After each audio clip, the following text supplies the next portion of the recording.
সিরাতুন নবী সাল্লাল্লাহু আলাইহি ওয়াসাল্লাম আলোচনা করবেন শেখ মতিউর রহমান মাদানী। আসসালামু আলাইকুম ওয়া রাহমাতুল্লাহি ওয়া বারাকাতুহু। ইন্নাল হামদালিল্লাহ নাহমাদুহু ওয়া নাস্তাঈনুহু ওয়া নাস্তাগফিরুহু ওয়া নাউযু বিল্লাহি মিন শুরুরি আনফুসিনা ওয়া মিন সাইয়্যাতি আমালিনা। মান ইয়াহদিহিল্লাহু ফালা মুদিল্লা লাহু ওয়া মান ইউদ্লিল ফালা হাদিয়া লাহু। ওয়া আশহাদু আল লা ইলাহা ইল্লাল্লাহু ওয়াহদাহু লা শারীকা লাহু ওয়া আশহাদু আন্না মুহাম্মাদান আবদুহু ওয়া রাসূলুহু সাল্লাল্লাহু তাআলা আলাইহি ওয়া আলা আলিহি ওয়া সাহবিহি ওয়া সাল্লামা তাসলিমান কাসীরা। আম্মা বাদ।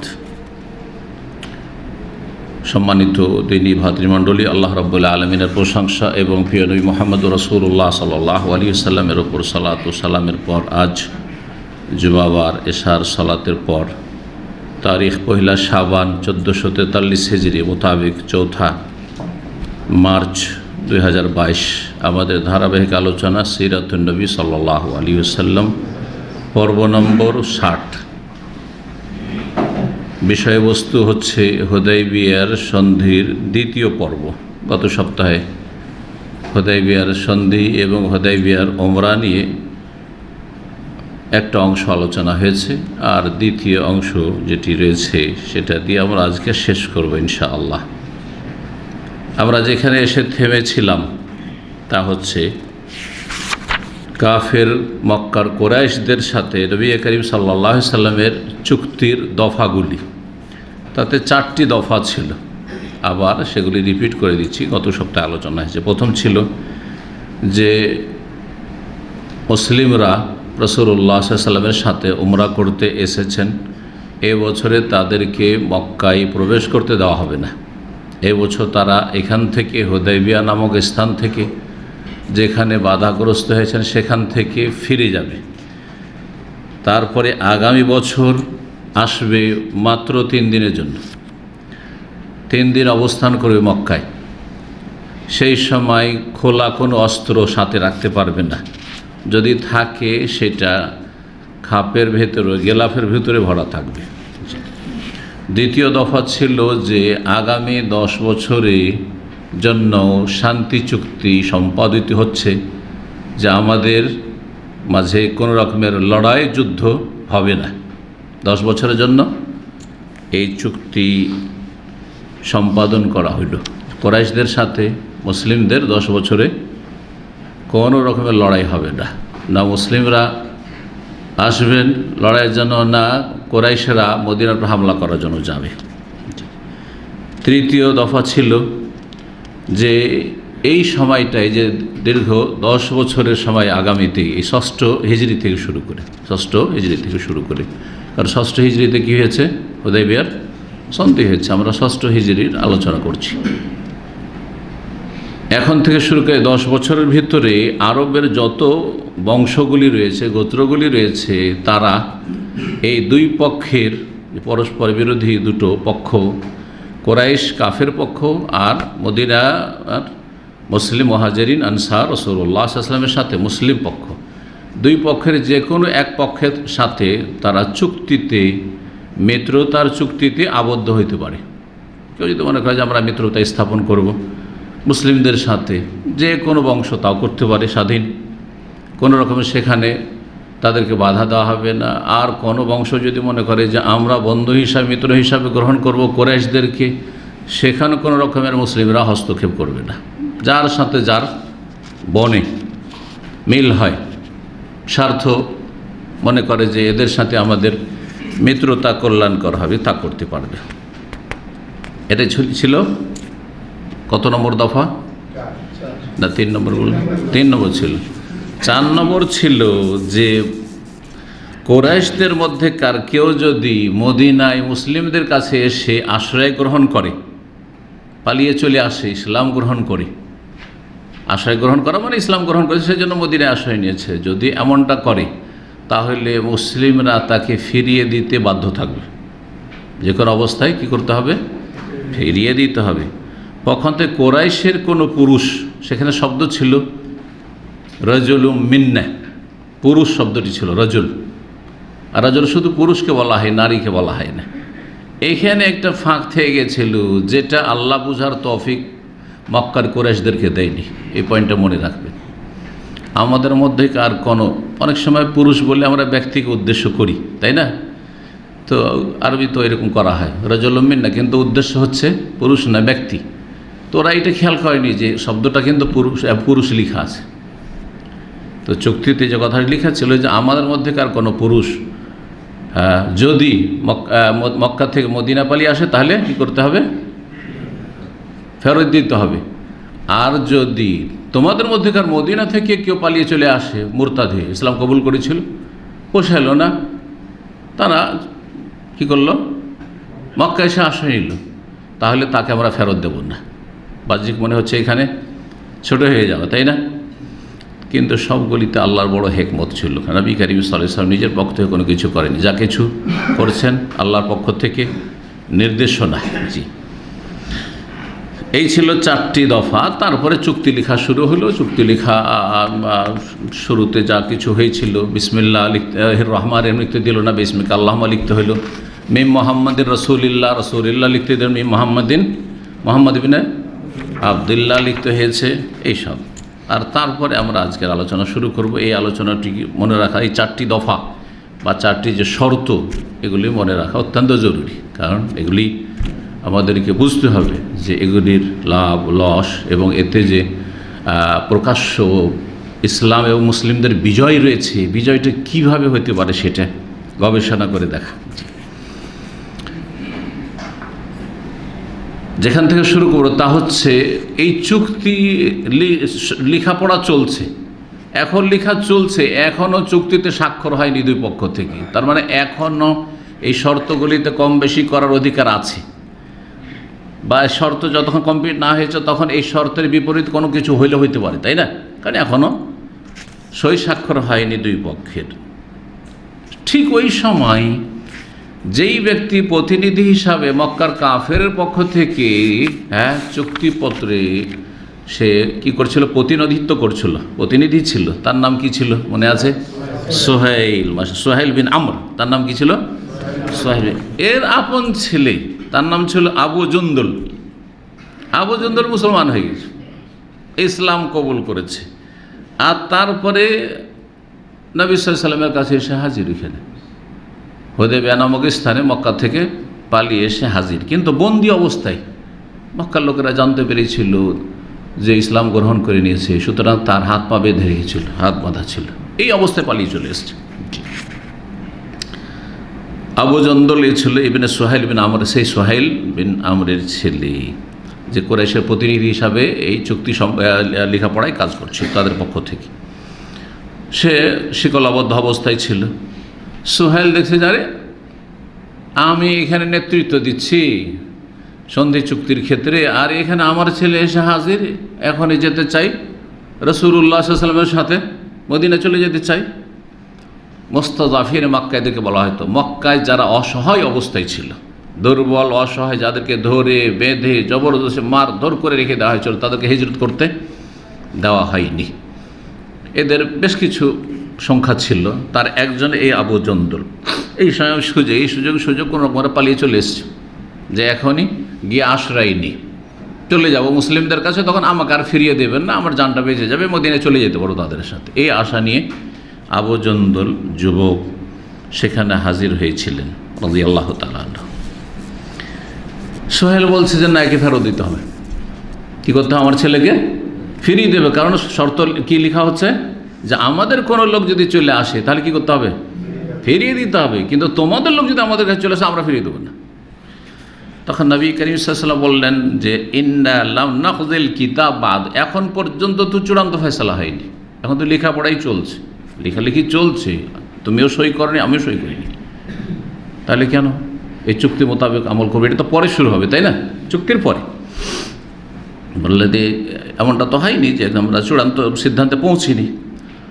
তখন চট করে বলে উঠল সোহেল, এজাল্লা ও কাজী, তাহলে এই সন্ধি চুক্তি মানি না, তাহলে হবে না, কাজ কোনো চুক্তি হবে না তাহলে। তখন নবী সাল্লাল্লাহু আলাইহি ওয়াসাল্লাম দেখলেন যে এই তো মানবেন না। তখন বলে ঠিক আছে, তুমি যেটা বলছো সেটাই, তোমার ছেলে তো ফিরিয়ে দেওয়া হলো। সেই সময় সোহেল তার ছেলেকে প্রচণ্ড আঘাত করে মার দিয়েছিল, মার দিয়েছিল নিজের ছেলেকে, যেমন মারে যদি মনে করে যে অন্যায় করেছে, তার নজরে অন্যায়, ইসলাম গ্রহণ করে চলে এসছে, জালেম কাফের। সেই সময় আবু জন্দল চিৎকার করেছে, ওর বাপের মারে চিৎকার করে উঠেছে, আমা আশার আল মুসলিমিন, হে মুসলিমরা, হে মুসলিমদের দল, ওরাদ্দ আল মুশরিকিন, আমাকে মুশরিকদের কাছে ফিরিয়ে দেওয়া হবে, আমি আশ্রয় নিতে এসেছি আপনাদের কাছে, আর আমাকে ফিরিয়ে দেবেন। এমনটা যদি করেন ইয়াফতানুনি ফি দীনি, তাহলে আমাকে দিনের ক্ষেত্রে, ধর্মের ক্ষেত্রে আমাকে ফিতনায় ফেলে দিবে, আমাকে আবার কুফরিতে ফিরিয়ে নিয়ে যাবে আমার পরিবার, আমার বংশ। রাসূলুল্লাহ সাল্লাল্লাহু আলাইহি ওয়াসাল্লাম সান্ত্বনা দিলেন, কোনো উপায় নেই, না হলে যে টার্গেট রয়েছে সেটা পুরো হচ্ছে না, যে একটা সন্ধি চুক্তি, একটা সমঝোতায় আসি। বললেন ইসবির ওয়াহতাসিব, ধৈর্য ধারণ করো এবং আল্লাহর কাছে নেকির আশা রাখো, ইহতিসাব করো, নেকির আশা রাখো। ফাইনাল্লাহ জাইলুন লাকা ওয়া লিমান মাকা মিনাল মুস্তাযাফিনা ফারাজা ওয়া মাখরাজা, আল্লাহ তোমার জন্য আর তোমার মতো যারা অসহায় দুর্বল হয়ে মক্কায় কাফেরদের ঘরে বন্দী হয়ে রয়েছে, বন্দিশালাতে রয়েছে, তাদের জন্য অবশ্যই রাস্তা প্রশস্ত করবেন, একটা কোনো সুব্যবস্থা করবেন আল্লাহ রাব্বুল আলামিন। সেই সময় উমর রাদিয়াল্লাহু তাআলা বরদাস্ত করতে পারলেন, এটা কেমন কথা, ইসলাম কবুল করে চলে এসেছে আমাদের কাছে, আর এই অসহায়টাকে আমরা আবার ফিরিয়ে দেব, এটা কি করে হইতে পারে? কিন্তু কিছুই করতে পারছেন না। নবী সাল্লাল্লাহু আলাইহি ওয়াসাল্লাম বলছেন সামিনা ওয়া আতানা, শুনছি আর মানছি, বলতেই হবে, কিন্তু বরদাস্ত করা যাচ্ছে না। তখন উমর রাদিয়াল্লাহু তাআলা আবু জন্দলের পাশ দিয়ে হাঁটছেন, আর হাতে একটা তরবারি আছে, তরবারিটি তার পাশে নিয়ে আছেন। উদ্দেশ্য হচ্ছে যে তরবারিটা তার হাতের নাগালে থাক, ও নিয়ে কোনো করে বাপকে এখানে হত্যা করে দিই, আর তারপরে পালিয়ে যান, ঝামেলা এখানে শেষ করে দিই, ইশারা ইঙ্গিত করছে। কিন্তু আবু জন্দল বাপের সম্মানার্থে, বাপের মায়ায় সেটা করতে পারছে না। সে হাতের নাগালে তরবারি পেয়েও এইরকম কোনো পদক্ষেপ নিল না। যা হোক, তাকে ফিরিয়ে দেওয়া হলো, ফিরিয়ে নিয়ে সোহেল চলে গেল। চুক্তি সম্পাদন হয়ে গেল, লেখাপড়া হয়ে গেল, স্বাক্ষর করা হয়ে গেল দুই পক্ষ থেকে।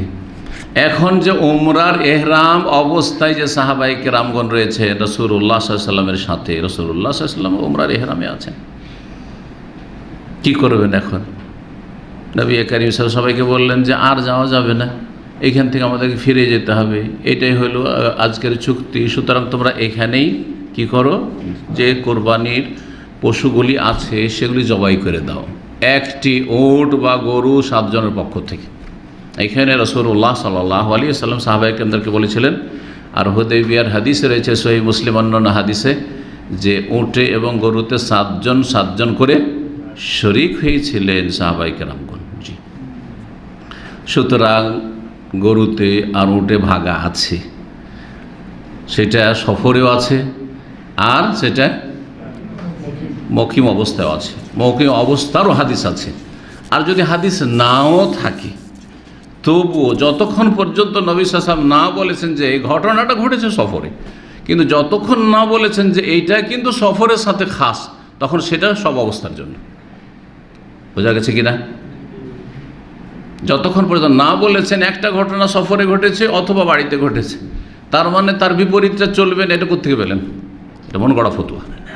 1400 বছরের ইতিহাসে না হানাফি, না শাফি, না মালিকি, না হাম্বলি, না কোনো আহলে হাদিস সালাফি, না সাহাবায়ে কেরাম, তাবেঈন, তাবা তাবেঈন, স্বর্ণযুগে এই ফতোয়া দিয়েছে, উদ্ভট ফতোয়া, যে কোরবানিতে ভাগা চলবে না। কথা বোঝা গেছে না?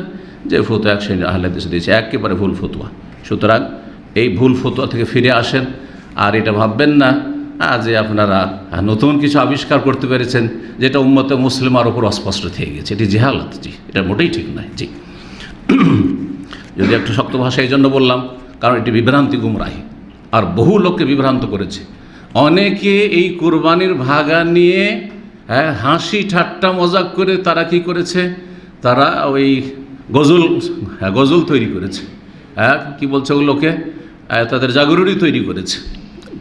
এগুলো বাড়াবাড়ি, চরমপন্থা এগুলো। জি, আল্লাহ হেদায়েত দান করেন এবং জনগণকে এসব বিভ্রান্তি থেকে বাঁচিয়ে রাখেন, জামাতের সাথে থাকবেন। আর এই নতুন নতুন ফতোয়া কিছু লোকেরা মনে করে যে যেটা নতুন সেটাই মনে হয় ঠিক, কারণ একটা নতুন কিছু এসছে। এইটা আবার ভুল, কিন্তু অনেক কথাই নতুন লাগবে, কারণ শিরকের পরিবেশে মানুষ হয়েছেন, বড় হয়েছেন, বেদাতি পরিবেশে মানুষ হয়েছেন, সুতরাং সুন্নতের কথা নতুন লাগবে। ঠিক আছে, ওগুলো ঠিক আছে, কিন্তু প্রতিটি নতুনই ঠিক, এটা আরেকটি বিভ্রান্তি। কোন নতুন ঠিক, এটা আপনাকে অবশ্যই কোরআন হাদিসের আলোকে জানতে হবে। এবং স্বর্ণযুগে সাহাবাই কেরাম, তাবেইন, তাবেইনের যুগে যেরকম আমল ছিল, ওই আমলটা সামনে রেখে জানতে হবে। সব নতুনই ঠিক, তাহলে জামাত ইসলামীদের থিওরি ঠিক, যে কামতিদের মানে গদি দখল করা। সব নতুনই যদি ঠিক হয়, তাহলে তবলিগির চিল্লা ইনফেরু খেফাফান ও সেকালান, পয়সা থাক আর না থাক, হালকা হোক আর ভারী হোক, বেরিয়ে পড়ো, মানে চিল্লায় বেরিয়ে পড়ো, এই যে তফসির অপব্যাখ্যা তবলি, তাহলে এটাও তো নতুন, 70-80 বছরের তফসির, এটাই ঠিক তাহলে? না গেলে গুমরাহি, সব গুমরাহি, বোঝা গেছে? তো প্রত্যেকটা নতুন মানে ঠিক নয়, কথা বোঝা যাচ্ছে? নতুনটা যদি দলিল ভিত্তিক হয় তাহলে ঠিক, আর নতুনের পিছনে যদি দলিল না থাকে, আর অধিকাংশ আইম্মায়ে কেরাম না থাকে, আর নতুন ফতোয়া নিয়ে এসছেন দুজন একজন কোনো আলেম, যদিও তারা আহলে হাদিস ঘরানার হোক না কেন, কখনো ধোঁকা খাবেন না। জি, তো ফিরে আসি আসল বিষয় দেখার, এটি গুরুত্বপূর্ণ একটি বিষয়। এই ক্ষেত্রে অনেক বিভ্রান্ত হচ্ছে, আর সামনে আবার কোরবানি আসছে, যখনই আসবে তখন এই ফিতনাগুলি দাঁড়াবে, যখনই আরাফার সময় আসবে তখন এক ঝামেলা শুরু হবে, ঠিক না? যখন এই সমস্যাগুলি আসে তখন মানুষ বাড়াবাড়ি করে, চরমপন্থা অবলম্বন করে এক শ্রেণীর লোকেরা। তো কোরবানি করার জন্য নবী সাল্লাল্লাহু আলাইহি ওয়াসাল্লাম কী করলেন, যে তোমাদের কাছে যে পশুগুলি আছে কী করে দাও, কোরবানি করে দাও। তো নবী সাল্লাল্লাহু আলাইহি ওয়াসাল্লাম তো জানতেন না যে এরকমটা হবে, আর এরকম কথা জানানো হয়নি আল্লাহর পক্ষ থেকে যে শর্ত লাগিয়ে দিই।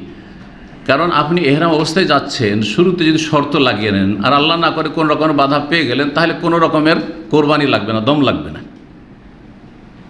এই জন্য সাধারণ অবস্থাতেও, যখন সাধারণ উমরা করতে যাচ্ছেন বা হজে যাচ্ছেন, আর রাস্তা নিরাপদ, তারপর একটা শর্ত লাগে, আল্লাহুম্মা মাহিল্লি, আল্লাহুম্মা ইন হাবাসানি হাবেসুন ফা মাহিল্লি হাইসু হাবাস্তানি, আল্লাহ যদি কোথাও আমি বাধাগ্রস্ত হয়ে যাই, তাহলে আমি হালাল হয়ে যাব যেখানে আমি বাধাগ্রস্ত হব। এটা হচ্ছে শর্ত লাগানো। এই শর্ত যদি কেউ লাগিয়ে নেয়, লব্বাইক উমরা, লব্বাইক হজ, এই যে বলার সময়, তাহলে আর কোনো রকমের দম লাগবে না, এহরাম খুলে দেবে, যেখানে বাধা হবে সেখান থেকে এহরাম খুলে দেবে। চেকপোস্টে আটকে দিল, যে কোনো কারণে আটকে দিল, যেতে পারলেন না, বা অ্যাক্সিডেন্ট হয়ে গেল, অসুস্থ হয়ে গেলে সেখান থেকে ফিরে চলে আসলে কিছু লাগবে না, পরে পারলে উমরা করে, আর না হলে না করে, ওখান থেকে হালাল হয়ে যাবেন, বুঝছেন না? কিন্তু যদি শর্ত না লাগান, লব্বাইক উমরাতান বলেছেন তায়েফে অথবা মদিনায়, আর তারপরে সামনে এগিয়ে গেলে আল্লাহ না করে গাড়ি অ্যাক্সিডেন্ট হয়ে গেল, আর যাওয়া গেল না, হাসপাতালে ভর্তি, তো কী করবেন? যেতে তো পারলেন না, তো দম দিতে হবে। তো সাহাবায়ে কেরামদের কাছে যে পশুগুলি ছিল এগুলো কোরবানি করে দিলেন, ওখানে হয়ে গেল, এটাই দাম। জি, কোরবানি ওখানেই করে দিলেন যেখানে আল্লাহ বলেছেন যে ফাইন ওহসের তুম ফামাস্তাইসার মিনাল হাদ, তোমরা যদি বাধাগ্রস্ত হও, সূরা বাকারা আল্লাহ বলেছেন, তাহলে যথাসাধ্য হাদি মানে কোরবানি পশু জবাই করে দাও, যথাসাধ্য হয় একটা গোটা উট, না হলে গোটা গরু, না হলে গোটা একটা কি বলছে একদম বকরা বকরি যা কিছু হয় মেষ, আর না হইলে সবল বাদানা, উটের 7 ভাগের 1 ভাগ, না হয় গরুর 7 ভাগের 1 ভাগ, এটা সর্বনিম্ন। এটা তো আল্লাহ এটাই বলেছেন। সাহাবায়ে কেরামদেরকে বললেন যে তোমরা কোরবানি করে দাও, পশুগুলি জবাই করে দাও, আর মাথা মুন্ডন করে নাও, না হয় পুরো মাথা থেকে চুল ছোট করে নাও। কিন্তু কেউ কিছু করছেন না, সবাই যেন শোকে ভেঙে পড়েছেন, দুঃখে কষ্টে ভেঙে পড়েছেন সবাই, নড়াচড়া কেউ করলেন না, একজনও কেউ দাঁড়াইল না, সব বসে আছে, সব চিন্তিত হয়ে যে ফিরে যেতে হবে, আক্ষেপ, মনোকষ্ট, এই মনোকষ্ট নিয়ে সবাই বসে আছেন। 3 বার করে বললেন রাসূলুল্লাহ সাল্লাল্লাহু আলাইহি সাল্লাম যে তোমরা কোরবানি করে ফেলো, মাথা মুন্ডন করে ফেলো, কিন্তু কেউ করছে না, কেউ দাঁড়াইল না। তো রাসূলুল্লাহ সাল্লাল্লাহু আলাইহি সাল্লাম দেখছেন যে কেউ শুনছে না কথা, মনটা খারাপ করে তখন যে তাঁবু ছিল, নিজের খেমা ছিল, সেই তাঁবুতে সহধর্মিনী উম্মে সালামা রাদিয়াল্লাহু তাআলা আনহা ছিলেন সফর সঙ্গী, তো তার কাছে গেলেন। তো দেখেই বুঝতে পেরেছেন উম্মে সালামা রাদিয়াল্লাহু তাআলা যে রাসূলুল্লাহর মনটা খারাপ, মনে হয়, ইয়া রাসূলুল্লাহ আপনার মনটা খারাপ কেন দেখছি এরকম? আর বলিও না, আর এখানে আমাদের চুক্তি হয়ে গেল, এখান থেকে আমাদের ফিরে যেতে হবে, সুতরাং কোরবানি করতে হবে। সব সাথী সঙ্গীদেরকে বললাম যে তোমরা নিজের কোরবানি জবাই করে ফেলো আর মাথা মুন্ডন করে ফেলো, কেউ নড়াচড়া করছে না, কেউ কথাই শুনে না, উদ্দেশ্য কি তাদের নাফরমানি ছিল? উদ্দেশ্য যদি দেখি যদি বিষয়টা রিভিউ হয়, যদি কোনো রকমের আর কোনো রাস্তা বেরোয়। হ্যাঁ, এই জন্য এখানেও বিষয়টা মনে রাখবেন, যেটা দুপুরে বুখারী দার্সে বলছিলাম, যে মানুষের নিয়ত হচ্ছে আসল। নিয়ত যদি নাফরমানি করার উদ্দেশ্য থাকে তো কাবিরা গুনাহ, রাসূলুল্লাহ সাল্লাল্লাহু আলাইহি ওয়াসাল্লাম, কিন্তু নাফরমানি করার উদ্দেশ্য ছিল না। উদ্দেশ্য যে দেখি আল্লাহ করে কোনো রাস্তা যদি বেরোয়, একটু দেরি করি, এদিক সেদিক করি। যখন কোনো কিছু হবে না তখন তার কোনো উপায় নেই। উম্মে সালামা রাদিয়াল্লাহু তাআলা আনহার কাছে এই সমস্যার কথা বর্ণনা করে রাসূলুল্লাহ সাল্লাল্লাহু আলাইহি ওয়াসাল্লাম তাহলে স্ত্রীর কাছে পরামর্শ নিয়েছেন। সুতরাং আপনারাও যারা বিবাহিত স্ত্রীর কাছে পরামর্শ নেবেন, কিন্তু সিদ্ধান্ত আপনার হবে। হ্যাঁ, সিদ্ধান্ত কার হবে? কারার আপনার হাতে, নেতৃত্ব আপনার হাতে। নেতৃত্ব মহিলাকে দিবেন না। আপনার বাড়ি মালিকানা, পুরো মালিকানা করে স্ত্রী। স্ত্রী যেটা বলে সেটাতে জি হুজুর, জি হুজুর, না না, জি হুজুরই করবেন না। কথা বোঝা গেছে? তাহলে অশান্তি বাড়িতে থাকবে, তাহলে সুষ্ঠুভাবে পরিবার পরিচালনা হবে না। যদি আপনার স্ত্রী বলে যে তোমার বাপকে দাও, মাকে দাও, তাহলে দেবেন, না হলে পারছি না, কি করব। হ্যাঁ, স্ত্রী যদি বলে যে কাউকে খাওয়াবো, যাকে খাওয়া বলবে তাকেই খাওয়াইতে পারবেন, আর আপনার যতই প্রিয়জন হোক তাও দিতে পারছেন না, হে কাপুরুষ তাহলে আপনি। না, সিদ্ধান্ত আপনার, কিন্তু পরামর্শ নিতে পারেন যে আমি কিছু লোকে দাওয়াত দিতে চাইছি, তো কোন দিনটা হইলে ভালো হয় আর কখন হইলে ভালো হয়। যদি বলে যে না এখন না, এই সময়, তো ঠিক আছে। এগুলো নিয়ে একটু বিবেক বিবেচনা করেন, বোঝাপড়া করেন, ঠিক আছে, পরামর্শ নেবেন, কিন্তু সিদ্ধান্ত কার? হ্যাঁ জি। এই ক্ষেত্রে দুটো দিক রয়েছে, এটা হবেন না, এটা হবে না। পুরোপুরি স্ত্রীর অনুগত হবেন না, আর পুরোপুরি কিছু লোকেরা মনে করে আমি স্বামী, আরে স্ত্রীর পরামর্শ আবার কিসের? হ্যাঁ, এই কয়দিন হইলো এলো, পরের মেয়ে আমার ঘরে খাই দায়, ওর কাছে আবার পরামর্শ, মানে এরাও জাহেল। এফরাত আর তাফরিত, ইসলামে বাড়াবাড়িও না, ছাড়াছাড়ি না, সব ক্ষেত্রে ইসলাম মধ্যমপন্থী। পরামর্শ নেবেন, কিন্তু অন্ধ অনুসরণ করবেন না, আর অবজ্ঞাও করবেন না, যে তার একেবারে কোনো মূল্যায়ন নাই, এমনটাও যেন না হয়। জি, অবশ্যই তার মূল্যায়ন আছে। আপনার জীবন সঙ্গী যারা বিয়ে করেননি তারাও এই বিষয়টা মনে রাখবেন। জি, যদি কোনো একটা মত পেশ করে, সে মতটা একটু মূল্যায়ন করবেন। হ্যাঁ, যদি আপনি নাও নেন তো ভালোবাসা দিয়ে সেটাকে রদ করবেন, এটাতে এই ক্ষতির দিক আছে। কিন্তু যদি তাকে এমন একটা আপনি মেসেজ দিচ্ছেন যেন যে তোমার কোনো পরই করি না, তোমার কোনো মূল্যায়নই করি না, তুমি আবার কে, তাহলে এটা খারাপ দেখাবে, অবস্থা খারাপ হবে। হ্যাঁ, অশান্তি বিরাজ করবে, এমনকি তালাক পর্যন্ত পৌঁছতে পারে। জি হ্যাঁ, সুতরাং এই বিষয়গুলি খেয়াল রাখতে হবে। রাসূলুল্লাহ সাল্লাল্লাহু আলাইহি সাল্লাম বিষয়টা আলোচনা করলেন, স্ত্রীর সাথে শেয়ার করলেন, পরামর্শ দিলেন, পরামর্শ নিলেন। অনেক সময় কোন একটা গুরুত্বপূর্ণ কথা নিজের ব্রেনে ধরেন না, খেয়ালে যায় না, কিন্তু কি একজন খেয়ালে দিয়ে দিল কথা, তো ঠিক এটা হয়, সেটা আপনার চাইতে জুনিয়র থেকে হয়ে যেতে পারে, আল্লাহ ওর অন্তরে ওই কথাটা দিয়ে দিয়েছে। বোঝা গেছে? আপনার স্ত্রী হইতে পারে, আপনার ছেলেও হইতে পারে, আপনার আরও কেউ হয়তো ছোটো ভাইও হইতে পারে, সাধারণ একটা আমার ছাত্রও হইতে পারে। এটা পরামর্শ দিলেন না, কথাটা তো ঠিক, যুক্তিযুক্ত। তো এই জন্য মানুষ কাছে পরামর্শ আল্লাহ নিতে পারে। কোরআনে কারিমে দুই জায়গায় পরামর্শের প্রশংসা করেছেন, নির্দেশ দিয়ে, ওয়াশাবিরহুম ফিল আমরে, আর তারপরে ওয়া আমরুহুম শুরা বাইনাহুম। জি, একটি সূরার নামই হচ্ছে, সূরার নাম হচ্ছে শুরা, মানে পরামর্শ। পরামর্শের একটা সূরা রয়েছে, ওয়া আমরুহুম শুরা বাইনাহুম। রাসূলুল্লাহ সাল্লাল্লাহু আলাইহি পরামর্শ নিলেন, বা পরামর্শ তাকে দেওয়া হইল, সেই পরামর্শটা নিলেন, আমলে নিলেন, সেই অনুযায়ী কাজ করলেন। কী বললেন মা উম্মে সালামা রাদিয়াল্লাহু তাআলা আনহা, যে আপনি কিছু বলিয়েন না ওদেরকে, সোজা যান আর আপনার কুরবানি আপনি চুপচাপ জবাই করে দেন, আর তারপরে মাথা মুন্ডন করে নেন। আপনি যে আপনার মাথা মুন্ডন করবে, ওকে বলেন আমার মাথা মুন্ডন করে দাও, ব্যাস, আর কিছুই বলিয়েন না আপনি। তারপরে দেখেন কী হয়, তখন বুঝে নেবে যে আর এখান থেকে এগিয়ে যাওয়া সম্ভাবনা, যদি সম্ভাবনা থাকতো তো নবী সাল্লাল্লাহু আলাইহি ওয়াসাল্লাম এমনটা করতেন না। চূড়ান্ত ফয়সালা তার মানে এটি। তখন অবশ্যই আনুগত্য করবে আপনার কেউ নাফরমানি করার সাহস করবে না, আর করার উদ্দেশ্য তাদের না, এটা আসলে। তো আপনি যান, নিজের কোরবানি জবাই করে দেন, আপনার উট আছে জবাই করে দেন, মাথা মুন্ডন করেন, কারোর সাথে কথা বলিয়েন না। তাই করলেন।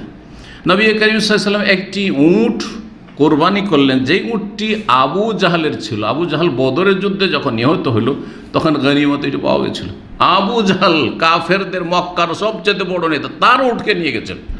উদ্দেশ্য তাদেরকে দেখানো যে দেখ তোদের নেতার স্পেশাল যে উটটি, সেই উটটি আমি কুরবানি করছি, উট কোরবানি করতে এসেছি, আর তোদের এখানে তোদের শহরে। এই উদ্দেশ্যে নিয়ে গেছিলেন নবী করিম সাল্লাল্লাহু আলাইহি ওয়াসাল্লাম। লিয়াগীযা বিহিমুল কুফার, আল্লাহ কোরআনে বলেছেন যে কাফেরদের রাগান্বিত করা, তাদের অন্তরের জ্বালা সৃষ্টি করো। কিন্তু সব জায়গায় না, জায়গা বুঝে, যেখানে দুর্বল, যেই যুগে দুর্বল, সেখানে হচ্ছে যে তাদের খেলে জলিয়া ছাড়ো, ফায়দা কি, সব তো তাদের হাতে। আপনি তো দুর্বল, আপনার সাথে তো কেউ নেই, আপনার নিজের শাসকও নেই সাথে, তখন করবেন এটা। যখন স্ট্রং থাকবেন, যখন শক্তিশালী থাকবেন, তখন এটা বোঝা গেছে। জি, তো এটার নাম হেকমত, যে কখন কোন অবস্থায় আছেন আপনি। নবী করিম সাল্লাল্লাহু আলাইহি ওয়াসাল্লামকে সাহাবায়ে কেরাম যখন দেখলেন যে উনি তো কোরবানিও করে ফেললেন, মাথা মুন্ডন করলেন, তখন সবাই নিজের নিজের কোরবানি জবাই করে দিল, মাথা মুন্ডন করলো, কেউ মাথার চুল ছোট করলো।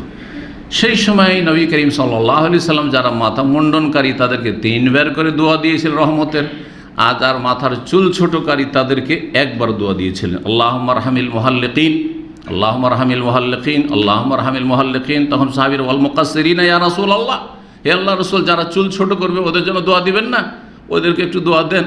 তখন বলে ওয়াল মুকাসসিরিন, আল্লাহুম্মা আরহামিল মুকাসসিরিন, যারা চুল ছোট করবে তাদের উপর আল্লাহ তুমি রহম করো। তাহলে 3 গুণ ফজিলত কিসের? মাথা মুন্ডন করার। আর পুরো মাথাতে চুল কাটলে 1 গুণ। আর যারা ওই মারোয়ার ওপরে এইখান থেকে একটু, এইখান থেকে একটু, এইখান থেকে একটু, তারা কিছুই পাবে না, জিরো নিয়ে ফিরে আসবে হিরো হয়ে। কথা বোঝা গেছে? জাহেলেরা, জি, সব জাহেল।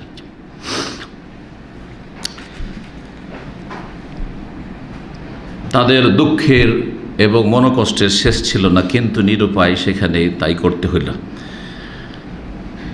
তাদের দুঃখ কিসে ছিল? কেন এই দুঃখ মনোকষ্ট? 2টো কারণ ছিল। একটি হচ্ছে যে ওমরা বাস্তবে করতে পার, ওমরার নেকি পেয়ে গেলেন, ওমরার নেকি পেয়ে গেছেন। এই জন্য নবী সাল্লাল্লাহু আলাইহি ওয়াসাল্লামের ইসলামের জীবনে 4টি উমরা যে বলা হয়, তার একটি হচ্ছে এটি, বরং প্রথম এটি। বোঝা গেছে না? এইটি একটি উমরা গণ্য করা হয়েছে, কারণ উমরা পূর্ণ নেকি নবী সাল্লাল্লাহু আলাইহি ওয়াসাল্লাম পেয়েছেন, সাহাবায়ে কেরামগণ পেয়েছেন। যদি বাধাগ্রস্ত না হইতেন তো যেতেন। আপনিও যদি রাস্তায় বাধাগ্রস্ত হন তাহলে আপনি নেকি পাবেন। রাতে দৃঢ় সংকল্পের সাথে আপনি শুয়েছেন যে আমি তাহাজ্জুদ পড়ব, অথবা আমি ফজরে জামাতে যাব, আর তার জন্য চেষ্টাও রেখেছেন, অ্যালার্ম বেজেছে, কোনো রকমের দিশা পাননি। আবার এটা গোটা মাসের অভ্যাস থাকলে হবে না, যে আমি সব প্রতিদিন নিয়ত করি কিন্তু মাসে 25 দিনই উঠতে পারি না। আবার যে 25 দিন আমি বিনা মেহনতেই আমি ফজরে জামাতে না গিয়ে নেকি পাবো, না না না, তাহলে আপনার ইমান দুর্বল আছে, ইমানে দুর্বলতা আছে। মেলা ব্যবস্থা আছে, অ্যালার্মে জাগতে পারি না, তো মাইক লাগিয়ে দেন আমাদের আজিজুল হকের মতো, ওকে জিজ্ঞাসা করবেন কেমন মাইক লাগিয়ে ঘুমে ফজরে, যে তারপরে উঠতে পারে না, কত ঘুম হয়, এরকম হয় অনেক সময়। আচ্ছা, আর একটা তদবির আপনাদেরকে বলে দিচ্ছি, সেটা হচ্ছে এখান থেকে বাংলাদেশের সময় পার্থক্য হচ্ছে 3 ঘন্টা। তাহলে আপনার ফজরের সময় বা তাহাজ্জুদের সময়, সাহারির সময় ওদের সকাল হয়ে গেছে অলরেডি।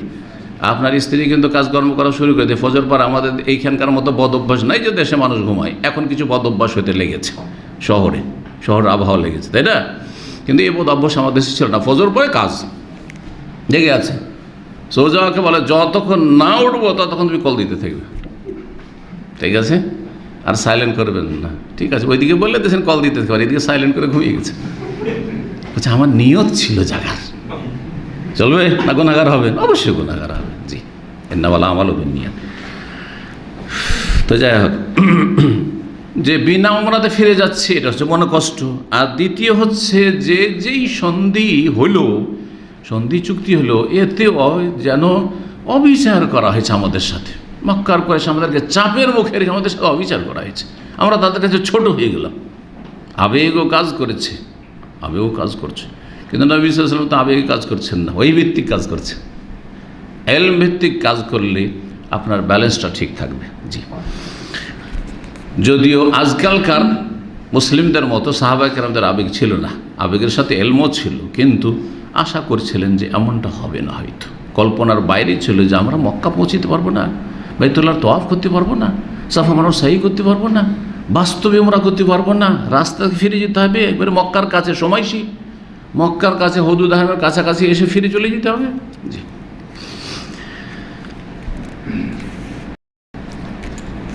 সেটা কোনটা? যে দুই পক্ষ থেকে সমতা বহাল রাখা হয়নি। সেটা হচ্ছে যে মদিনা থেকেও যদি চলে যায় পালিয়ে মক্কায়, তাহলে ফেরত দেওয়া হবে না। আর যদি মক্কা থেকেও যদি পালিয়ে চলে আসে ইসলাম গ্রহণকে, তাহলে ফেরত দিতে হবে। এই যে এটা তো মনোকষ্ট ছিল, কিন্তু এতে অনেক কল্যাণকর দিক রয়েছে, যার ফলে এটাকে কোরআনে কারিমের সূরা আল ফাথের ভাষায় 26 বার সূরাতুল ফাথের ভাষায় প্রথম আয়াতে কি বলা হয়েছে? ইন্না ফাতাহনা লাকা ফাতহাম মুবিনা। মাঝে মাঝে আমিও ভুলি, জি, আর বুঝতেই পারেন। ইন্না ফাতাহনা লাকা ফাতহাম মুবিনা, নিশ্চয় আমি তোমাদেরকে সুস্পষ্ট বিজয় দান করেছি, সুস্পষ্ট বিজয় দান করেছি। এটা মক্কা বিজয়কে বোঝানো হয়নি। মক্কা বিজয় সম্পর্কে আয়াত নাযিল হয়েছে ইজা জা নাসরুল্লাহি ওয়াল ফাতহু, যখন আল্লাহর সাহায্য আসবে এবং বিজয় আসবে। ওইটা হচ্ছে, ওই ফাতহ হচ্ছে ফতে মক্কা, মক্কা বিজয়।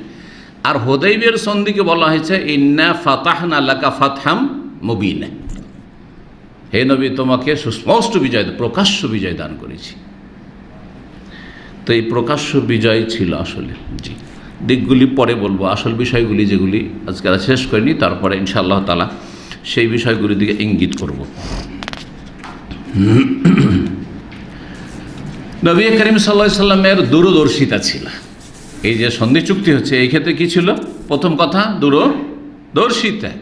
দ্বিতীয় কথা হচ্ছে আল্লাহ রাব্বুল আলামিনের পক্ষ থেকে তিনি ওহীভিত্তিক সিদ্ধান্ত নিচ্ছেন, ওহীভিত্তিক সিদ্ধান্ত নিচ্ছেন। আর সাহাবাই কেরামদের মধ্যে তো সে বিষয়টি ছিল না। জি, যেমন নবী সাল্লাল্লাহু আলাইহি ওয়াসাল্লামের মধ্যে ছিল নিঃসন্দেহে।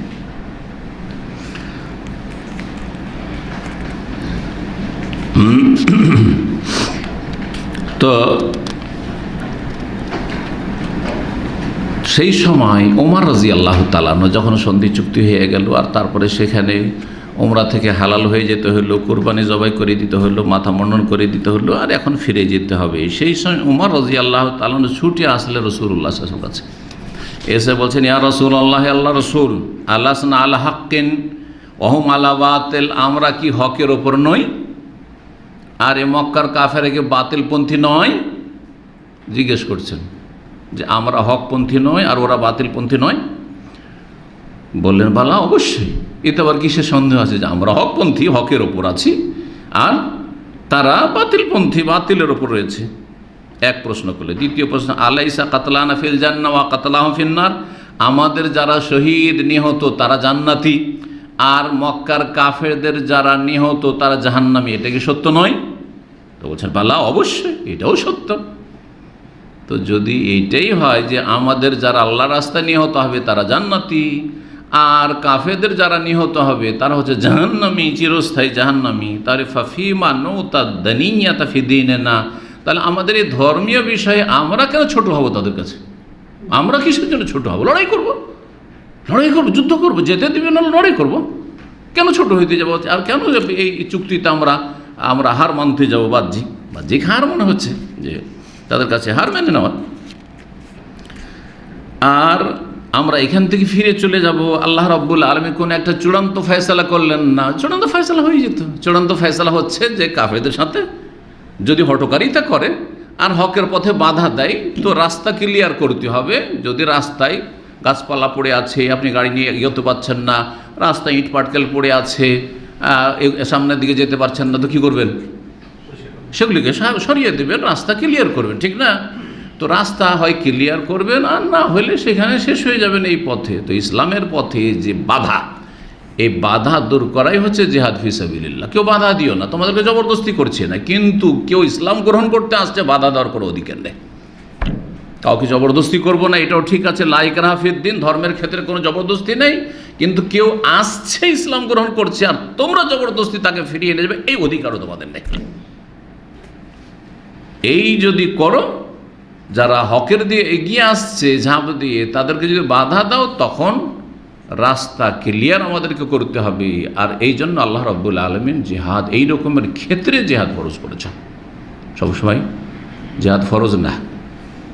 এই রকমের পরিস্থিতি যখন হবে রাস্তা পরিষ্কার করার জন্য, দাওয়াত ইলা আল্লাহ, আল্লাহর দিনের দাওয়াতের রাস্তা প্রশস্ত করার জন্য, পরিষ্কার করার জন্য এই জিহাদ ফি সাবিলিল্লাহ। তো জিহাদ করব, আর জিহাদ করলে মুসলিম সফল সব অবস্থায়। দুটো অবস্থা জিহাদ করলে, কয়টা অবস্থা?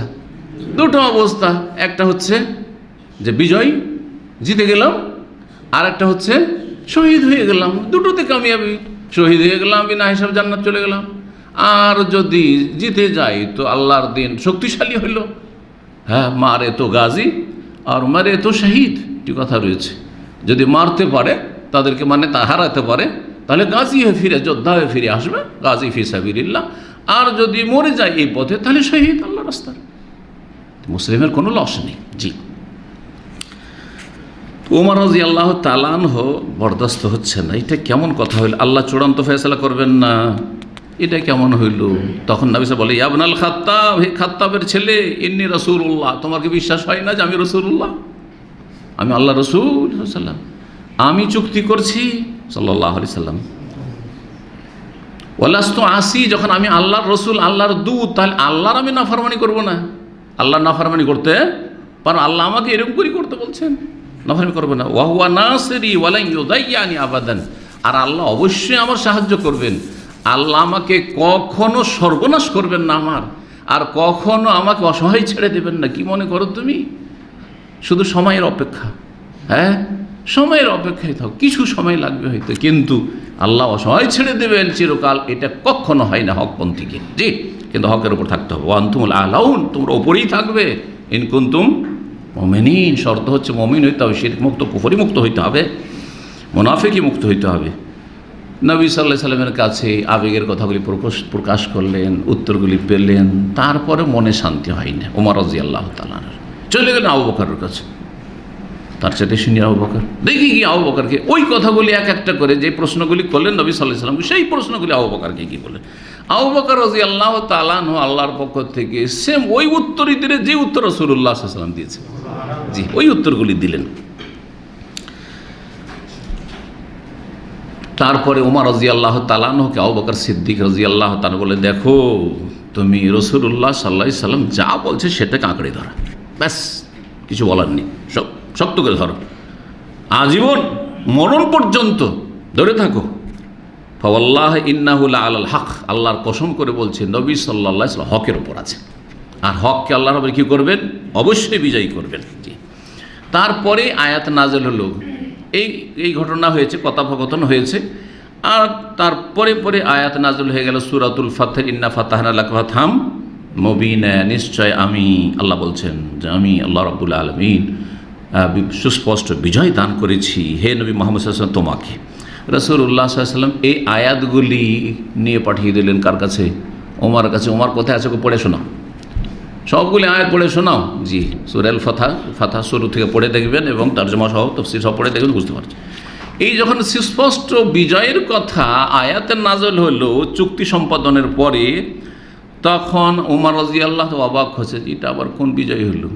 আমরা তো মনে হচ্ছে হেরে গেলাম, আর এটাকে আল্লাহ বলছেন বিজয়। বলছেন যে ইয়া রাসূলুল্লাহ, আল্লাহ রাসূল, আওয়াফাতুন হওয়া, এটা আবার বিজয় হয়ে গেল নাকি? হ্যাঁ, এটা বিজয়? তাহলে না, অবশ্যই এইটাই বিজয়। আল্লাহ বলছেন এটা বিজয়, তোমাদের জয় হয়েছে। তখন ওমর রাদিয়াল্লাহু তাআলার মনে শান্তি আসলো। আল্লাহ যখন বলছেন বিজয়, তো অবশ্যই এতে কোনো রহস্য আছে, তত্ত্ব আছে। তারপরে নিজের যে ভূমিকা ছিল তার থেকে ফিরে আসলেন, অনুতপ্ত হলেন ওমর রাদিয়াল্লাহু তাআলা, যা কিছু আমি করেছি, আমি ভুল করেছি। আর এই সব যে আচরণগুলি করেছিলেন তিনি ইসলামের উদ্দেশ্যে করেছিলেন, ইসলামী আবেগ নিয়ে করেছিলেন, তার উপর অনুতপ্ত লজ্জিত হয়ে অনেক দান সাদকা করেছেন, অনেক নেক আমল করেছেন কাফারার জন্য। সাহাবাদের এই আমল ছিল যে আমি যেখানে অনুভব করছি যে ত্রুটি হয়েছে, এই ত্রুটি থেকে মুক্ত হওয়ার জন্য, ঘাটতি পূরণের জন্য আমি অনেক আমল করব, যাতে করে আমার এই ঘাটতিগুলি কি হয়ে যায়, রিকভার হয়ে যায় বা পূর্ণ হয়ে যায়। সারা জীবন তারপরে দান সাদকা করতে থাকতেন, বেশি বেশি সিয়াম রোজা রাখতেন, বেশি নফল সালাত পড়তেন, আর অনেক গোলাম আজাদ করেছেন। এই জন্য যে আমি অনেক ভুল করেছি সেজন্য, অথচ তেমন কোনো ভুল নাই, এগুলো সব কিন্তু ইসলামের খাতিরে, ঈমানের জন্য, যে দেখি কোনো রাস্তা বের হয় না কিনা। নবী সাল্লাল্লাহু আলাইহি সাল্লাম হয়তো নিজের সিদ্ধান্ত থেকে ফিরবেন হয়তো নাকি, জি, এই আশা, উদ্দেশ্য ছিল কল্যাণ, কল্যাণ কামনা। জি, যখন চুক্তি সম্পাদন হচ্ছে আর উমরা থেকে হালাল হয়ে গেলেন সব, আর সেই সময় বেশ কিছু মুসলিম মহিলা, মানে ইসলাম গ্রহণ করে এসছে, মক্কার কাফের পরিবারগুলি থেকে বেশ কিছু মহিলা ইসলাম গ্রহণ করেছে, ভিতরে ভিতরে তারা এসে হাজির হয়ে গেছেন। তখন তাদের অভিভাবকরা পিছনে পিছনে ছুটে চলে এসে দৌড় দিয়ে, যে ফিরিয়ে দিতে হবে এদেরকে, এর কে বলছে এটা আমার স্ত্রী, কে বলছে এটা আমার মা, কেউ বোন, সব ফিরিয়ে দিতে হবে, ফিরিয়ে নিয়ে যাবে। রাসূলুল্লাহ সাল্লাল্লাহু আলাইহি ওয়াসাল্লামের কাছে কাফেররা এসে বললো যে না, এদেরকে ফিরিয়ে দিতে হবে। নবী সাল্লাল্লাহু আলাইহি ওয়াসাল্লাম বলছেন না, এদেরকে ফিরিয়ে দেওয়া যাবে না, এদেরকে ফিরিয়ে দেওয়া যাবে না। কেন যাবে না? এক তো চুক্তিতে ছিল, ওইটা খেয়াল করেনি ওরা, কিন্তু নবী সাল্লাল্লাহু আলাইহি ওয়াসাল্লাম অবশ্যই খেয়াল করেছে যে এইখানে একটা ফাঁক থেকেছে। জি, এই জন্য যে কোনো সম্প্রদায় যারা হকের বিরোধী, তাদের সাথে যে আপনার চুক্তি হবে অথবা এই ধরনের কোনো কিছু হবে, সেখানে বিভিন্ন ফাঁক থাকতে পারে। ওই ফাঁকগুলি, এগুলি তো করে কারা? উকিল যারা, অ্যাডভোকেট কি করে? এই ফাঁকগুলি দিয়েই তো কেসে জিতায়, তাই না? যদিও তাতে 9-6 করে আর খেয়ানত করে আর মিথ্যা আর শেষ নেই তাদের। এই জন্য রুজিও তাদের, যারা এসব মিথ্যার আশ্রয় নিয়ে থাকে আর হককে বাতিলকে হক করে থাকে, তাদের রুজিও হালাল নয়। কিন্তু অনেক সময় একজন মজলুম, একজন সত্যি তার ন্যায্য অধিকার রয়েছে, তাকে জিতানোর জন্য বেশ কিছু ফাঁক রয়েছে। সেই পয়েন্টগুলো হয়তো আমরা কী করতে পারবো, উন্মোচন করতে পারবো না, কিন্তু তারপরে জি। তো নবী করিম সাল্লাল্লাহু আলাইহি ওয়াসাল্লাম বলে যে না, মহিলাদেরকে ফিরিয়ে দেওয়া হবে না, এরা ইসলাম গ্রহণ করেছে, এদেরকে ফিরিয়ে দেওয়া হবে না। এক তো চুক্তিতে ওইটা আছে। 2 নম্বর কথা, আল্লাহ আয়াত নাযিল করে দিয়েছেন। আল্লাহ রাব্বুল আলামিন সতর্ক করে দিচ্ছেন।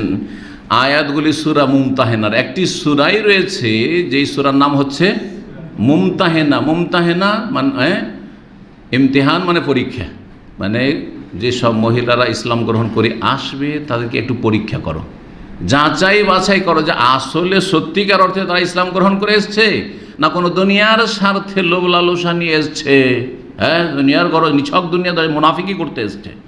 যদি সে মেনে নেয় বা তারা মেনে নেয়, যেসব মহিলারা ইসলাম গ্রহণ করে আসবে তাদেরকে কিছু প্রশ্ন করেন যে এই উত্তরগুলি দাও বা এই কাজগুলি তুমি করবে কি না, বলছে হ্যাঁ করব, তাহলে ঠিক আছে, পরীক্ষায় পাস। তো সূরাতুল মুমতাহিনার আয়াতগুলি নাযিল হল। তার মধ্যে যে আয়াতটিতে আল্লাহ রাব্বুল এই বিষয়টি বর্ণনা করেছেন তা হচ্ছে ইয়া আইয়ুহাল্লাযীনা আমানু, হে ঈমানদারগণ, ইযা জাআকুল মুমিনাত, যখন তোমাদের কাছে মুমিন রমণীরা আসবে, মুহাজিরাতিন, হিজরত করে চলে আসবে, যে মক্কায় থাকবো না, চলে যাব মুসলিমদের সাথে, অথবা মদিনায় এসে পৌঁছে গেল, ফামতাহিনুহুন্না, তাদের পরীক্ষা নাও। কি করো? তাদের ইমতিহান, পরীক্ষা নাও। আল্লাহ আ'লাম বিঈমানিহিন, আল্লাহ তাদের ঈমানের অবস্থা জানেন, কিন্তু আল্লাহ বলে দিবেন না যে এই মুনাফিক কিন্তু এই মহিলা, আর এ হচ্ছে খাঁটি মুমিন, সুতরাং একে নিও আর একে নিও না। আল্লাহ বলবেন না, তোমাদের পরীক্ষা করতে হবে, কাজ তোমাদের করতে হবে। আল্লাহ বলছে পরীক্ষা করো তাদের। ফাইন আলিমতুহুন্না মুমিনা, তাদের সম্পর্কে যদি জানতে পারো, নিশ্চিত হতে পারো যে তারা ইমানদার, সত্যি ইমানদার, ইমান নিয়ে এসেছে, ফালা তারজিউহুন্না ইলাল কুফফার, তাহলে কাফের স্বামীদের কাছে, কাফের বাপের কাছে তাদেরকে ফিরিয়ে দিও না। কাফের অভিভাবকদেরকে তাদেরকে অবশ্যই ফিরিয়ে দেবে না। ফালা তারজিউহুন্না ইলাল কুফর, অবশ্যই ফিরিয়ে দেবে না তাদেরকে। কেন ফিরিয়ে দেবে না? লাহুন্না হিল্লুল লাহুম, কারণ মুমিন রমণীরা কাফের স্বামীর জন্য হালাল নাই। মুমিন মুসলিম মহিলা কাফেরের বিবাহ বন্ধনে থাকবে, কাফের পুরুষের এটা হারাম, এ আয়াত স্পষ্ট করে। সুতরাং কোন মুমিন মহিলা কাফেরের সাথে বিবাহ বসা, যদিও আহলি কিতাব হোক না কেন, হারাম, জায়েজ না। ইহুদি নাসারার সাথেও হারাম, মুশরিকের সাথে তো সব দিক থেকে হারাম, কিন্তু যারা আহলি কিতাব দাবিদার তাদের সাথেও হারাম। মুসলিম মহিলার কাফের স্বামী, যে কোনো কাফের স্বামীর সাথে। পক্ষান্তরে যদি আহলে কিতাব মহিলা হয়, ইহুদি নাসারাদের মেয়ে হয়, তাহলে মুসলিম পুরুষ কি করতে পারে? বিয়ে করতে পারে, কিন্তু উত্তম হচ্ছে মুসলিম মেয়ে বিয়ে করা, আহলে কিতাব না বিয়ে করা। একজন মুসলিম একটা মুসলিম মেয়েও বিয়ে করতে পারে। মুসলিমের অভাব আছে? মুসলিম মেয়ের সাথে কাফের মেয়ে, ইহুদি নাসারাদের মেয়ে বেশি ভালো? কখনো ভালো নয়। যতই খারাপ মুসলিম মেয়ে হোক, তবুও কাফের মেয়ের চাইতে ভালো, কাফের মেয়ের চাইতে ভালো। অন্তত যদি পাপও করে, বিচার করে, তো কাফের মতোই নয় যে নির্দ্বিধাই করে যাচ্ছে, নিজেকে ধিক্কার দিচ্ছে। সামান্য তো ইমান থাকলে বা মুসলিম পরিবারে আমি এইরকম হয়ে গেলাম, আক্ষেপ অবশ্যই আছে, কিন্তু কাফের মহিলা কোনো আক্ষেপ আছে নাকি বিচার করে? হ্যাঁ, কোনো আক্ষেপ নেই, পাপকে পাপ মনে করে না। সুতরাং এত সহজ বিষয় নয় যে কোরআনে তো আছে, হাদিসে তো আছে যে আহলে কিতাব ইহুদি নাসারা মেয়ে বিয়ে করা যায়, সেজন্য শখের সাথে বিয়ে করবেন, এটা ফ্যাশন হয়ে গেছে। না, মোটেই না।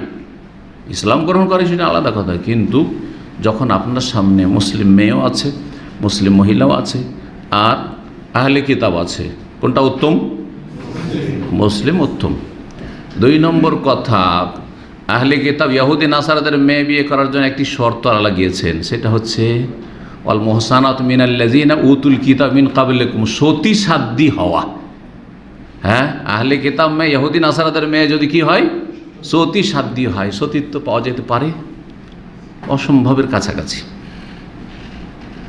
যে কাফেরের পরিবারে আপনি একটা সতী মেয়ে পাবেন, আপনি হ্যাঁ কুমারী সতী মেয়ে পাবেন, এটা অসম্ভবের কাছাকাছি। আমি অসম্ভব কিছু বলবো না আল্লাহ রাব্বুল কাছে, কিন্তু অসম্ভবের কাছাকাছি। বোঝা গেছে না? জি।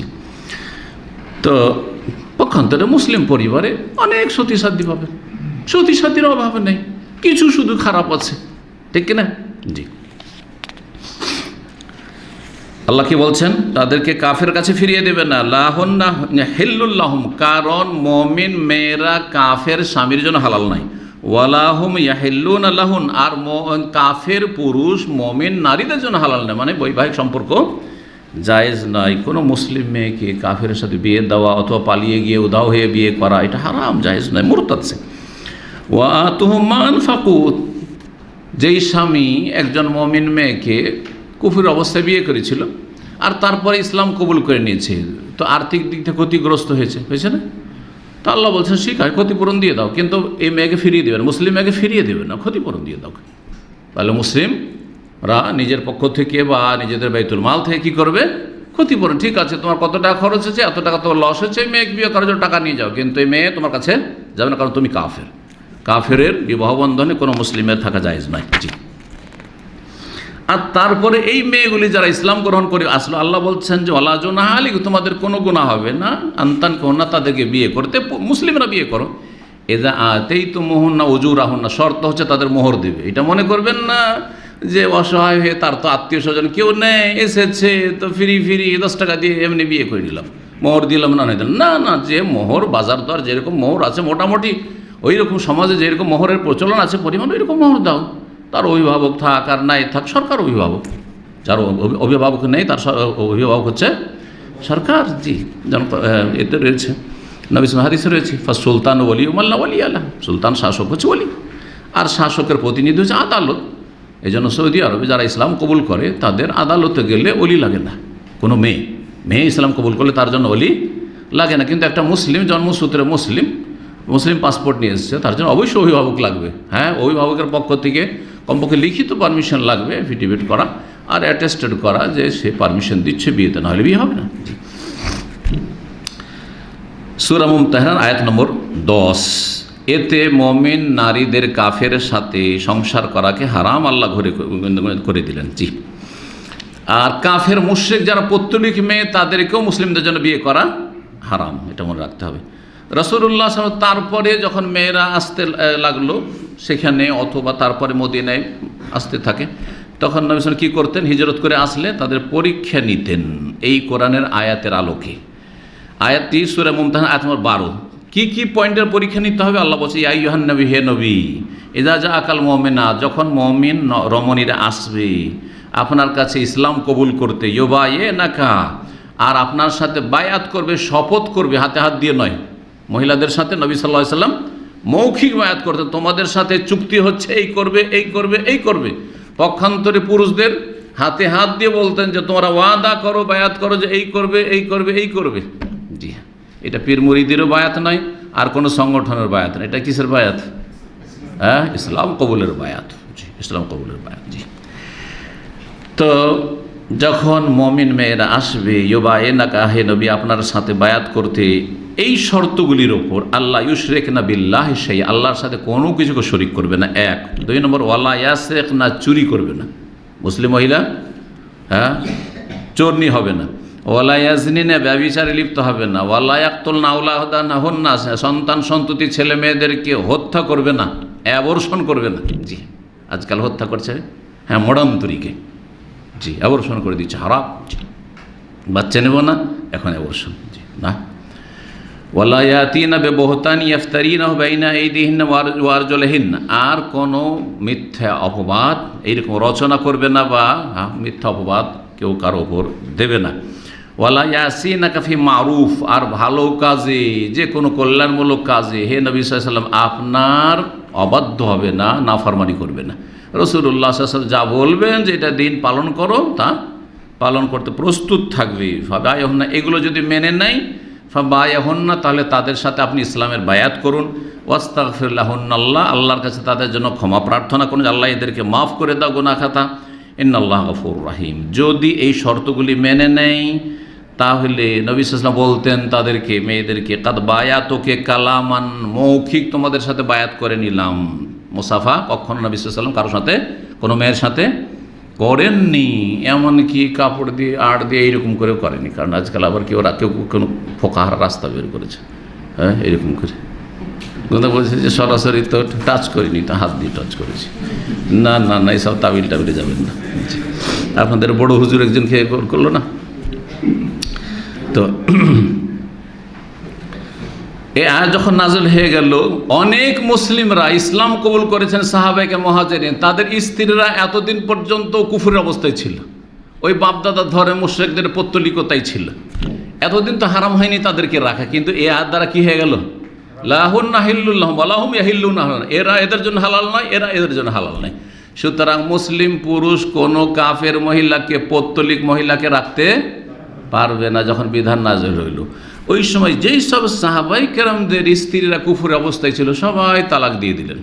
তার মধ্যে শীর্ষ স্থানে ছিলেন ওমর রাদিয়াল্লাহু তাআলা আনহু। তার দুই স্ত্রী ছিল, এত কট্টরপন্থী ছিল, দুটোই ইসলাম কবুল করেনি, আজই হয়নি ইসলাম কবুল করতে। গোড়া ওই আবু তালেবের মতো, বাপ দাদা ধর্ম ছাড়বো না, স্বামী ছাড়তে প্রস্তুত, তো বাপ দাদা ধর্ম ছাড়বো না। তো নবী সাল্লাল্লাহু আলাইহি ওয়াসাল্লাম বললেন যে না, যার যার কাছে কাফের স্ত্রী আছে, এই আয়াত নাযিল হয়ে গেছে, আর রাখা চলবে না। ওমর রাদিয়াল্লাহু তাআলা আনহু ইসলামের দাওয়াত দিলেন, ওই দুই স্ত্রী অস্বীকার করলো, তখন তাদেরকে বিদায় করে দিলেন তালাক দিয়ে। জি, অন্যান্য সাহাবারাও। চুক্তিতে একটা পয়েন্ট ছিল যে আরবের যেসব গোত্র আশেপাশে বাস করে, সেসব গোত্ররা হয় নবী সাল্লাল্লাহু আলাইহি ওয়াসাল্লামের সাথে চুক্তি করে, মুসলিমদের সাথে মিত্রতার চুক্তি, আর না হলে ওর সাথে যার যার সাথে মিলবে করবে। খোজা নামক একটি প্রসিদ্ধ গোত্র ছিল, বংশ ছিল, তারা রাসূলুল্লাহ সাল্লাল্লাহু আলাইহি ওয়াসাল্লামের সাথে মিত্রতার চুক্তি করল, মিত্রতা স্থাপন করলেন। এরা প্রাচীন যুগ থেকে হাশেম বংশ, নবী সাল্লাল্লাহু আলাইহি ওয়াসাল্লামের যে বংশ হাশেম গোত্র, হাশেম গোত্রের এরা জাহিলিয়াতের যুগ থেকে মিত্র ছিল। বাকর বংশ ছিল, বনু বাকর, বাকর বলে একটি বংশ ছিল। এই বংশ তখন কোরাইশের পক্ষ নিল যে আমরা কোরাইশ মক্কার লোকদের সাথে চুক্তি সম্পাদন করলাম, তাদের সাথে আমাদের মিত্রতার চুক্তি হইল। আর তারপরে ওই পয়েন্টে কি ছিল, যে পয়েন্টটি যে এই যে চুক্তিতে যে কোনো গোত্র কি করতে পারে, হয় এই এদের সাথে মিত্রতার চুক্তি স্থাপন করতে পারে, না হলে এদের সাথে। তারপরে সরাসরি যদি মুসলিমদের ওপর মক্কার মুশরিকরা আক্রমণ নাও করে, বা মুসলিমরা মক্কার কোনো কাফের আক্রমণ করলো না, কিন্তু যেসব মিত্র গোত্র ছিল তাদের ওপর কেউ আক্রমণ করে দিল, মক্কার কাফেরদের মিত্র গোত্র, এই নবী সাল্লাল্লাহু আলাইহি সাল্লামের যে মিত্র গোত্র, সাহাবায়ে কেরামদের মিত্র গোত্রগুলি তাদের কারো উপর আক্রমণ করে দিল, তাহলে এটা কি বলে গণ্য হবে? যে সরাসরি যেন তারা চুক্তি ভঙ্গ করেছে এবং তারা অন্য পক্ষের সাথে কি করেছে, বিশ্বাসঘাতকতা করেছে, চুক্তি ভঙ্গ করেছে। তো ঘটনাটা এরকমই ঘটলো। চুক্তি হয়েছিল কয় বছরের? শান্তি চুক্তি 10 বছরে, কিন্তু মাত্র 2 বছর যায়নি। 6ষ্ঠ হিজরিতে হুদাইবিয়ার সন্ধি হইল, 7ম হিজরি গেল, এসে 3 দিন থেকে উমরা করে গেলেন নবী সাল্লাল্লাহু আলাইহি ওয়াসাল্লাম, যা সামনে আসবে আলোচনায়, উমরাতুল কাজা যেটাকে বলা হয়। আর তারপরে এই বাকর গোত্র বকর গোত্র কাদের মিত্র ছিল? কুরাইশের কাফেরদের গোত্র, মক্কার লোকের এই ছিল, মিত্র ছিল। তো এই বকর গোত্রের লোকেরা খোজার লোকদেরকে খুন করে দিল, খোজার লোকদের সাথে লড়াই করে খুন করে দিল। এতে কি হয়ে গেল? যে চুক্তি ছিল সেই চুক্তি ভঙ্গ করে দিল। কারা ভঙ্গ করলো? মক্কার কুরাইশ পক্ষের লোকেরা, কুরাইশরাই যেন করলো, কারণ তোমাদের লোক করেছে মানে তোমরা, কুরাইশ পক্ষ করলো। সুতরাং আর চুক্তি যে 10 বছরের সেটা আর থাকলো না। তারপরে রাসূলুল্লাহ সাল্লাল্লাহু আলাইহি ওয়াসাল্লাম প্রস্তুতি নিলেন, মক্কা বিজয় হয়ে গেল। ওই 10 বছর আর চুক্তি থাকলো না। আর একটি বিষয় রয়েছে, সেটা দিয়ে শেষ হবে। এই সময়টাই এই যে মক্কাতে যে অসহায় সাহাবায়ে কেরামগণ যারা বন্দিশালাতে জীবনযাপন করছিলেন, জুলমের শিকার ছিলেন, প্রকাশ্যে কোনো ইবাদতবন্দি করতে পারছেন না, হিজরত করতে পারছেন না, তাদেরকে বেঁধে রাখা হয়েছে, মারধর করা হচ্ছে। তাদের একজন ছিলেন যার নাম ছিল আবু বসির। আবু বসির, এর আগে আলোচনা করলাম সোহেলের ছেলে, ওর নাম ছিল আবু জন্দল। আবু জন্দলকে তো ফিরিয়ে নিয়ে চলে গেল ওর বাপ, তাই না? এই আবু বসির কোনো রকম করে, এও কিন্তু বাঁধা ছিল মক্কায়, ওখান থেকে ছুটে পালিয়ে এসছে, কোনো রকম করে বন্দিশালা থেকে ছুটে পালিয়ে চলে এসছে। আর তারপরে মদিনা এসে হাজির, মদিনা এসে হাজির। কিন্তু নবী সাল্লাল্লাহু আলাইহি ওয়াসাল্লামের চুক্তি আছে মক্কার কাফেরদের সাথে, কি যদি মক্কা থেকে চলে আসে কেউ তাহলে কি করতে হবে? ফিরিয়ে দিতে হবে। কুরাইশরা 2 জন লোককে পাঠালো যে যাও ঘুরিয়ে নিয়ে এসো, মক্কা থেকে পাঠালো যে মদিনা থেকে ফিরিয়ে নিয়ে আসো আবু বসিরকে, কারণ আমাদের এখান থেকে পালিয়ে গেছে সেই। নবী সাল্লাল্লাহু আলাইহি ওয়াসাল্লাম তখন বললেন যে আমাদের সাথে চুক্তি আছে, তাহলে তো রাখতে পারছি না, তো তুমি ফিরে যাও। উপায় নেই, রাখতেও পারছেন না, কারণ চুক্তি ভঙ্গ হয়ে যাবে, কি করবেন? তো চুক্তি ঠিক রাখতে হবে। যাই হোক, নবী সাল্লাল্লাহু আলাইহি ওয়াসাল্লাম ফিরিয়ে দিলেন। ওই 2 জন লোকের সাথে, যাও বাবা, তোমার জন্য আল্লাহ কোন রাস্তা বের করবেন, তুমি যাও, চলে যাও। জুলহুলাইফা মসজিদ নবীতে 10 কিলোমিটার, যেটা মিকাত, মদিনার মিকাত। জুলহুলাইফায় গিয়ে আবু বসির ওই 2 জনের সাথে বসে আছে, নিয়ে যাবে সাথে, ওকে বসে আছে। আর বসে থাকতে থাকতে তাদের কাছে একটা তরবারি ছিল, তরবারিটার খুব প্রশংসা করছে, এটা খুব সুন্দর তরবারি, তলোয়ারটা খুব সুন্দর, খুব ধারালো, খুব ভালো। তখন আবু বসির বলছে একটু দেখি কেমন। দেখতে নিয়েছে, ও চমৎকার তরবারি। এই দেখতে দেখতে তারপরে 2 জনের একজনকে টার্গেট করেছে, আর তারপরে তরবারিটা নিয়ে দিয়েছে একবার। একজনকে শেষ, নিয়ে যাবি আমাকে ফিরিয়ে মক্কা, এখানেই শেষ করে ফেলবো। যেমন একজনকে মারা, তেমন আর একজন জান বাঁচিয়ে পালাইতে শুরু করেছে। এই দৌড় দিতে দিয়ে 10 কিলোমিটার দৌড় দিয়েছে মসজিদ নবীতে, একবারে ঢুকে পড়েছে মসজিদ নবীতে, এসে হাজির। আশ্রয় নিচ্ছে কোথায়? রাসূলুল্লাহ সাল্লাল্লাহু আলাইহি ওয়াসাল্লামের কাছে। জি,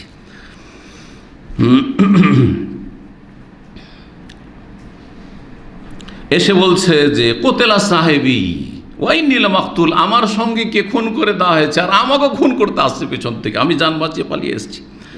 আবু বসির পিছনে পিছনে চলে এসছে, ফের ঘুরে চলে এসছে। নবী সাল্লাল্লাহু আলাইহি ওয়াসাল্লাম তাকে ধমক দিলেন, তুমি কি করলে? তুমি মিস আর হারবিন, তুমি তো যুদ্ধ বাঁধিয়ে দিলে। এখন তো মক্কার লোকেরা যে কোনো সময় তো আক্রমণ করে দিতে পারে, চুক্তি শেষ, তুমি বরবাদ করে দিলে, কি করলে তুমি? এই বকাবকিতে, একটু বকাবকি করাতে বুঝতে পেরেছেন যে নবী সাল্লাল্লাহু আবার আমাকে ফিরিয়ে দেবেন, যেভাবে হোক আবার ফিরিয়ে রাখবেন না আমাকে। তাহলে কি করব? সাথে সাথে দিলেন টান ওখান থেকে, আর টান দিয়ে ওই যে এম্বর দিকে, যে আপনার সাগরের তীর্থ এম্বর দিকে, বদর এম্বর, ওই রাস্তায় ওই দিকে চলে গেল, মক্কার দিকে না গিয়ে, যাতে ওই দিকেও যাবো না, আর মদিনাতে আশ্রয় পেলাম না, ছুটলো ওই দিকে। প্রথম গিয়ে আশ্রয়ের ওই এলাকায় পালিয়ে গিয়ে আবু বসির রাদিয়াল্লাহু তাআলা আনহু। জি, চমৎকার ঘটনা। একজন ওখানে থাকতে শুরু করলেন এই লোহিত সাগরের তীরে। আবু জন্দল জানতে পেরেছেন যে আবু বসির এরকম পালিয়ে গিয়ে এই ঘটনা ঘটিয়েছে, আর তারপরে ওই লোহিত সাগরের এলাকাতেও ওইখানে থাকছে। ও ঠিক আছে, ভালো আছে, একজন তো সঙ্গী পেয়েছি কমপক্ষে। কোনো করে ও মক্কাতে পালিয়ে চলে এসছে, আর পালিয়ে এসে আবু বসিরের সাথে দেখা হলো। আবু বসির, আবু জন্দল 2 জনে এখন এলাকাতে ঘর বাঁধা শুরু করলো, যে এলাকায় আমরা বসবাস করব। তারপরে কুরাইশের ওইখানে করে যারাই বাধা আছে, যে ছুটতে পারে পালিয়ে চলে আসে, সবাই জেনে নিয়েছে যে আমাদের আশ্রয়স্থল হচ্ছে, চলো ওই লোহিত সাগরের কিনারা ওই এলাকা। বাবা আসে, আর এক দল সেখানে জমা হয়ে গেল, এক দল ধীরে ধীরে ধীরে মাশাআল্লাহ এক দল জমা হয়ে গেল। আর ওইটাই ছিল রাস্তা মক্কার ব্যবসায়ীদের শাম দেশের উদ্দেশ্যে যাওয়ার জন্য। আর ওই জন্য তো বদরের যুদ্ধটা ওইখানে হয়েছে, ওইটাই তো রাস্তা ছিল, ওখান দিয়ে তারা শাম দেশে যাতায়াত করতো। তো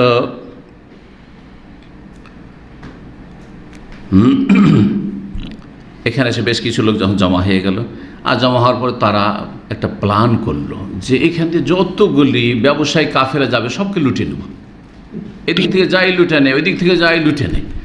হ্যাঁ, লুটপাটের শিকার হয়ে যায়। মক্কার কাফেররা পেরেশান হয়ে গেল, করবোটা কি?